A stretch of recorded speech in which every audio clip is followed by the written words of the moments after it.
Hello, hello, hello, and welcome to Noemi, Oracle Priestess, Bear of Victory's channel. And for those of you who already know me, what's up? Teaching Tuesday, pretty sure it's episode 3. If not, let me know down in the comments below and I made a mistake. But yeah, so we'll be talking about auras today. Pretty sure that the moon's in Gemini still. So lots of communication. But let's go ahead and go into Teaching Tuesday without any further ado. I'll do a collective reading after. So let us jump right in. Hopefully I'm able to share like I did flawlessly last time. If not, bear with me. Archangel Michael, please protect us as I channel the energy and the information given for the collective for Teaching Tuesday.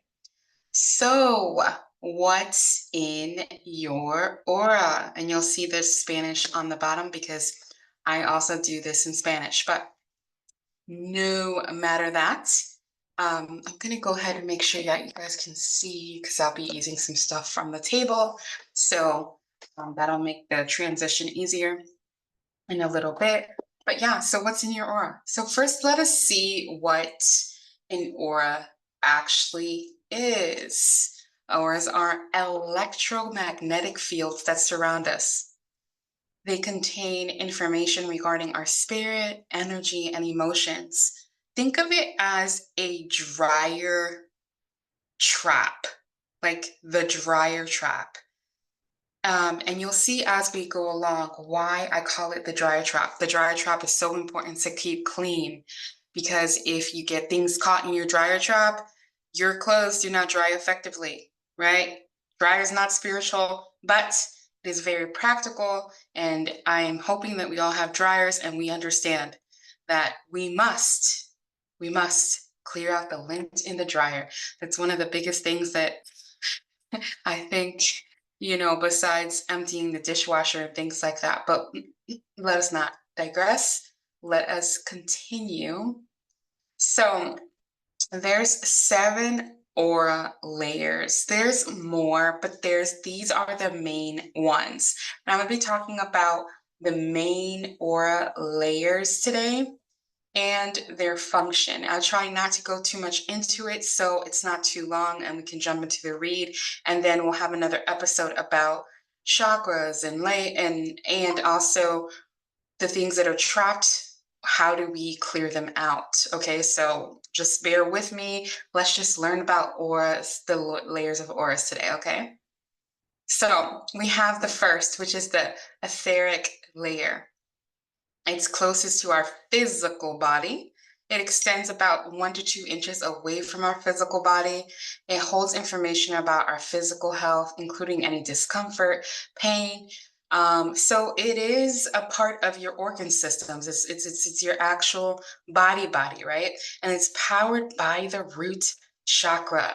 So for those of you who don't know what the root chakra is, that's our first chakra. And in order for you to feed the root chakra or make sure that it's balanced, just make sure you watch another video because I can talk about that in another video. All right, so that's etheric layer. Root chakra is number 1. Etheric layer is powered by the root chakra. We have the second layer, which is the emotional layer. It's the second closest to the physical body, extends between 2 to 4 inches beyond our physical body. This layer stores information, intelligence, emotional maturity, stability, including past and present emotional states, and is governed by the sacral chakra, number 2. And usually this is the orange. This is not usually, this is the orange. This is also associated with the color orange, where our creative spaces comes from, our creative juices. Now, let us introduce the lint trap again on the dryer. So if anything, if you notice, the aura is physical body, but 2 to 4 inches away. It's beyond our own physical body, which means things could get caught in there, right? You'll see later what I mean. So we have the third is the mental layer.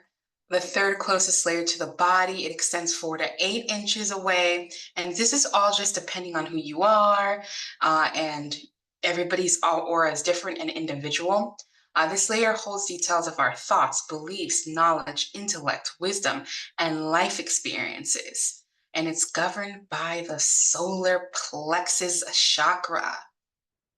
We have the fourth layer, which is known as astral layer.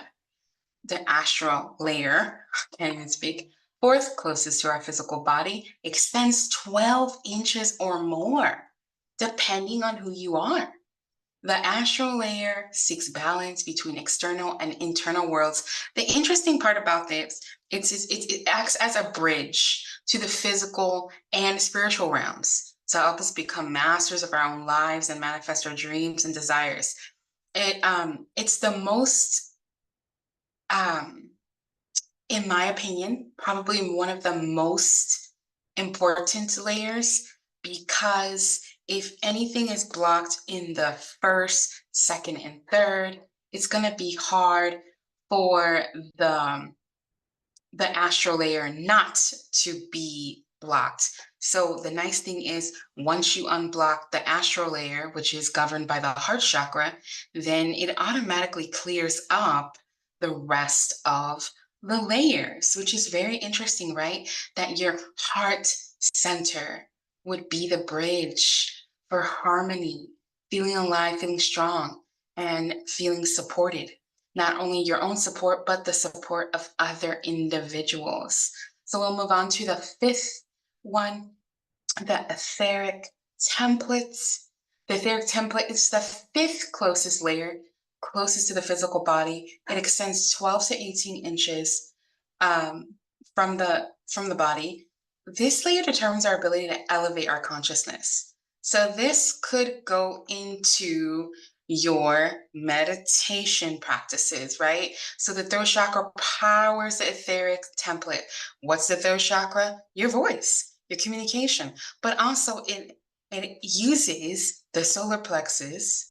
So it would be 2 and 3 is necessary for the communication to be through, but not just communication with other people on the physical plane, but etherically speaking, it is what helps us to connect to a higher level of consciousness. So if you have a blockage in your throat chakra, it's very possible that it will be hard for you to connect. But there's ways around that, and then there's things that you can do to, to help the health of these things, of these layers. So as I said before, it's governed by the throat chakra. Okay, so yeah, let us move on. There's a lot I have to say, but I'm just trying to make sure that we stick to what we're doing today. And this is just introducing your aura and the layers of that aura. So we have number 6, spiritual or celestial layer, just depending on how you want to look at it. It's the 6th closest to the physical body. It extends between 18 to 24 inches beyond our body. It is the emotional body of spiritual realm and connects us to the divine. This spiritual auric layer registers every spiritual experience, including our memories, dreams, spiritual understanding. It is strong among intuitive individuals who express their spiritual knowledge and wisdom. And it is sustained by the third eye. So it's not vice versa. The third eye chakra sustains the spiritual layer in order for us to be able to have this connection. The third eye helps sustain, so the third eye would have to be unblocked. And at a later video, we can talk about that.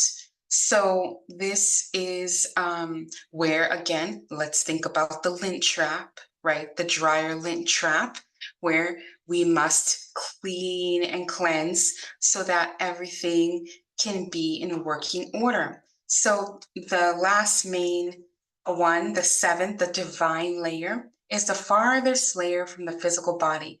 It extends between 24 to 36 inches and beyond. It can be further out. It can be 4 feet to 6 feet away from your body. It just depends on your connection, on how much you meditate, on how much you drink water, how healthy you are. And it's not about weight management, it's about internal and external health, excuse me. It is the equivalent of mental body in the spiritual realm and holds every detail about our soul, our mission, and past lives. This layer is currently only active in spiritually enlightened beings who have transcended the ego and surrendered the divine. Now, we're not attacking the ego. The ego can help us, but we must be in control of the ego and surrender to the divine. The divine layer, also known as crown chakra, is the mental body of the spirit's realm and enlightenment. And enlightenment. So, having these away from our bodies. So, if you think about it, oftentimes when I found out that the divine layer was that far away from my physical body, I thought, well, I mean, wow, no wonder it's really hard to connect. No wonder we have this automatic sense of self, because the parts of ourself that are closer to us are the parts that we actually get from the outside world. And our divine layer is exposed more to the outside world, to other people, to societal views. So we would actually have to transcend those things in order to really protect and connect with that divine layer. So, what's in your aura? I ask you again, what's in there? Well, we know what's supposed to be in there and that it should be in working order. So, what are common aura issues? What is it that may stop us from really putting our auric self in practice? So usually it's insufficient connection to the divine, right? So having a hard time meditating, having a hard time really connecting beyond worldly things. And that can be in part to a lot of different things that we're not going to discuss today, because we're just presenting the aura and talking about the common aura issues. In the next episode, we'll talk about how we can cleanse these parts of your aura and different parts of your aura. Parasitic cords, that comes from usually from relationships, from other people, the cords, even with our families. It just depends on what the cord represents. It could be from past lives. It can be from childhood things. It can be current situations. We'll talk about that in the next episode. And cracks in the aura field. Um, Cracks in the aura field can come from different things. They feed into each thing that we have here. So insufficient connection, parasitic cords, watchers, chakras being blocked, energy debris, insufficient grounding. It can all lead into cracks in your aura field. Oftentimes trauma as well can crack the aura field. Watchers, observers, attachments. So demonic attachments, observers. We're talking about people who could be obsessed with you in the physical, but also watchers, spiritual watchers, people assigned to you in the spiritual realm that are trying to stop you from your mission. This is real. I heard something today that was so important to those of you who, are like, well, I don't know if I believe in that stuff. If you believe in the Bible, then you know. If you believe in the Bible, not in the Bible, but if you read the Bible and you've use it as a guide, and you know that it's a book, even if you haven't used it, if you believe that the Bible is an essential part, or even anything, even religion or your belief systems, then you must know that there is as above, so below. So whatever is happening here, it is affected by what is above. And that is warfare. We have warfare here on earth. We also have warfare and on the spiritual realm of things. Okay. So understanding that helps you to understand how to protect yourself. but not in a way of feeling scared or no, because being in fear actually is the lowest vibration that you can have, which can help create cracks in your aura fields. It can also help observers, watchers, and attachments that you already have. Okay, and then we'll go to chakra blocks. We have energy debris. And all of this I'm going to break down in my next Teaching Tuesday. And insufficient grounding, which is super duper common. And as you see, uh, the numbers 1, 2, 3, 4, 5, 6, 7 coincide with um, each chakra. So, really, number one up here is the crown, and then parasitic cords has to do with your third eye, and cracks in the aura fields often have to do with your heart chakra, and then you have the solar plexus. And you have sacral. Sacral and solar can be attacked by watchers' chakra blocks. Chakra blocks can be in all 1 through 7. Energy debris, all 1 through 7, insufficient grounding usually has to do with the root chakra. Okay. And I'm sorry. So insufficient grounding, it's kind of backwards, but we'll explain next time. I'll put them in order next time. So, because down here is the root chakra, and that's 1, and then we go up from there. But these are just the 7 common aura issues. Okay, so bear with me here. And you see how the aura here, this is like just in a little example of the extension of it. Okay, so we're going to see what is in the energy. I hope that I helped teach you something today. And you're looking forward to the next episode so we can break down the aura issues. I will tell you a little bit of how you can actually cleanse your aura, especially just with the simple chakra blocking. That's why we use elixirs. So this often before I'm going to do a reading or even meet with a client, um, I will always protect my aura with this because it extends beyond, right? So I will kind of like sprinkle it all over my aura, behind me, around me. And then where I can't really get, I'll use some sage or I'll use Palo Santo. And I just really clean up. You, you can say the room, but I'm really just really trying to clean up everybody's aura. Um, I don't have any Palo Santo, no new Palo Santo here, but we have some Palo Santo. Also, here's this pyramid transmutation. It has copper, has crystals inside. It's not just a light up thing that lights up and looks cute. It has a purpose for the transmutation of energy that could be in your auric field, especially if you deal with people all day. Now, you could say, well, I can't carry a period amount around. You may be able to carry a period amount around because you can get smaller ones. Anyhow, you can also use mandalas. There's bracelets, there's crystals, there's all kinds of things, especially herbs. For this month, we'll be using a lot of patchouli to stay within the self love since we have hit um, fall, and fall starts with a little bit of the decline of the self-esteem. Okay, so now that we've talked about that, thank you so much. We're going to go ahead and do a reading for you for Teaching Tuesday. And let us switch over. Let me move some stuff over. Only thing I don't like about having to share my screen is usually don't know how long the video is, so I won't do too much since I'm going to do a collective thing. But let us see if there's any messages. Oh, there goes my Palo Santo.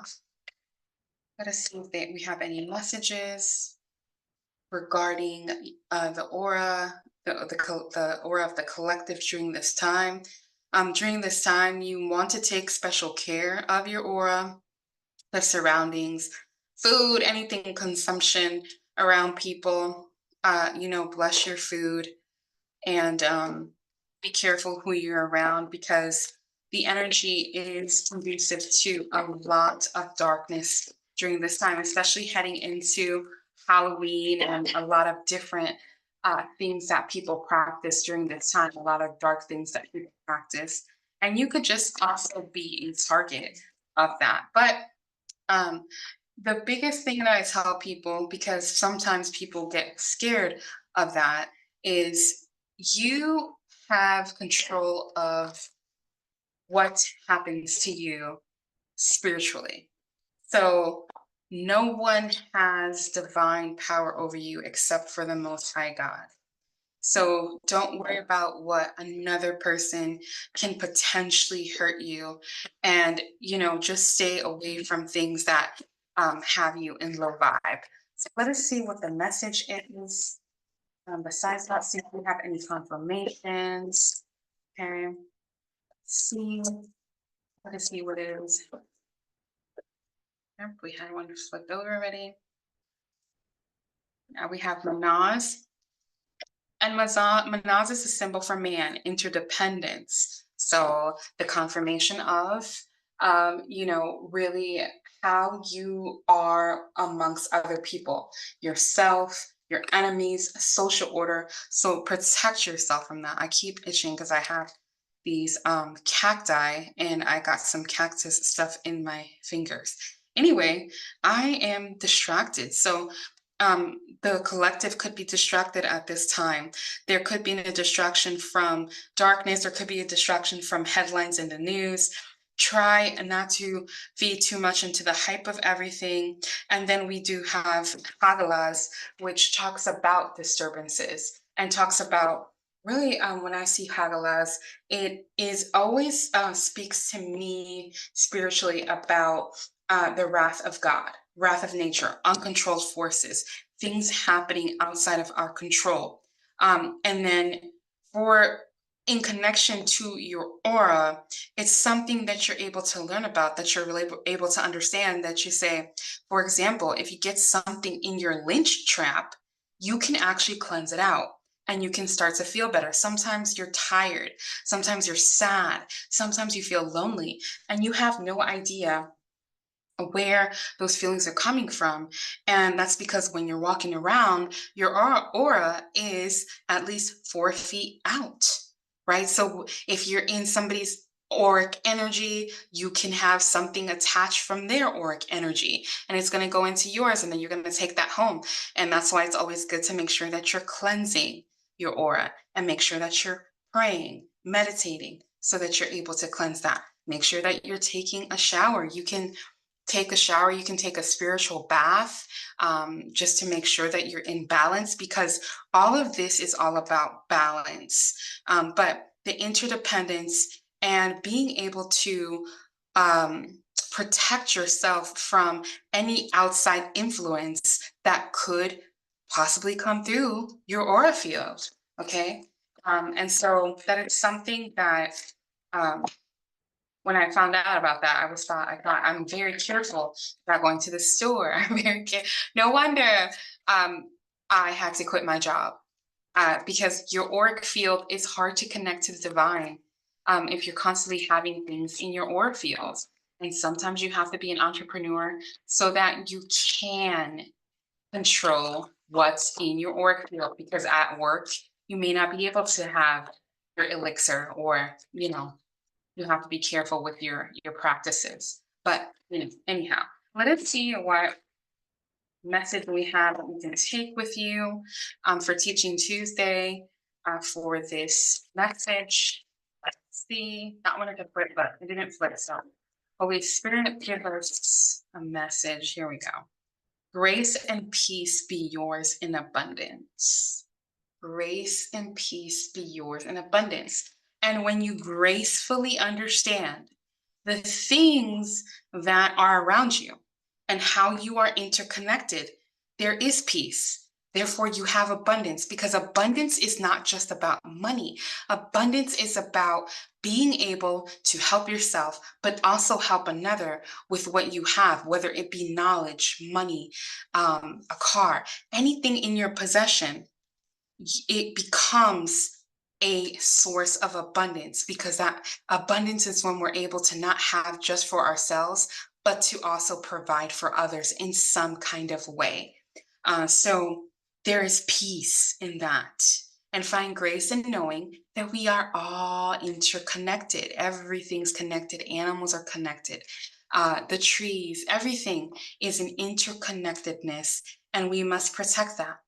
We must protect our aura. We must be cleaning our aura during this time. As the deer pants for streams of water, to my soul pants for you, my God. Psalm 42:1. And you have that deer, the meaning of that, the spiritual meaning of standing tall, standing firm, but having wisdom, and water the cleansing of your aura. And so I'm going to go ahead and end there. I hope I helped heal and educate at least one person in the world today, and I sure hope it was you. I'll be doing a reading for the collective for Teaching Tuesday next. We should have more things to come. Please like, share, subscribe, leave a comment down below about something you may want to learn. You never know who you can help, and you never know if your topic could end up helping someone else. Okay.